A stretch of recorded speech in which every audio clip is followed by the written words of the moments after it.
Hi friends! ఈరోజు మెంతి పప్పు ఎలా చేయాలో చెప్తాననమాట. నేనైతే ఒక కప్పు కందిపప్పు తీసుకున్నాను.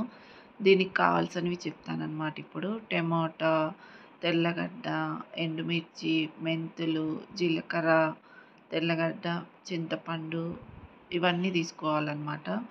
నేను 2 టమాటాలు వేసుకున్నాననమాట ఒక కప్పుకి. చాలా బాగుంటుంది టేస్టీగా. ఇలా చేసుకోండి ఫ్రెండ్స్. ఫస్ట్ కుక్కర్ పెట్టి దాంట్లోకి కొంచెం ఆయిల్ వేసేసి తెల్లగడ్డలు, జీలకర్ర, మెంతులు, ఎండుమిర్చి, మళ్ళీ పప్పు, కందిపప్పు ఇవన్నీ బాగా నూనెలో వేయించుకోవాలన్నమాట. మంచి స్మెల్ మంచి వాసన వస్తుందన్నమాట. చాలా బాగుంటుంది ఆ స్మెల్ కూడా వేయించుతుంటే. ఆ కందిపప్పు ఇచ్చిన విధంగా వేయించుకోండి ఫ్రెండ్స్. చాలా బాగుంటుంది అస్సలు మంచి టేస్టీ.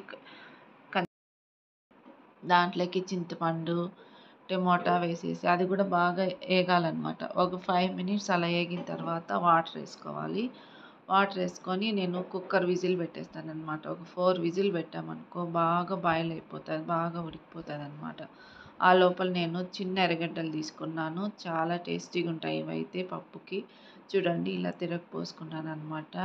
మీరు కూడా ట్రై చేయండి ఫ్రెండ్స్. చాలా బాగుంటుంది మెంతిపప్పు. వేడి వేడి అన్నంలోకి నెయ్యి వేసుకొని పప్పు తిన్నామనుకో ఒక్క లెవెల్లో ఉంటుందన్నమాట.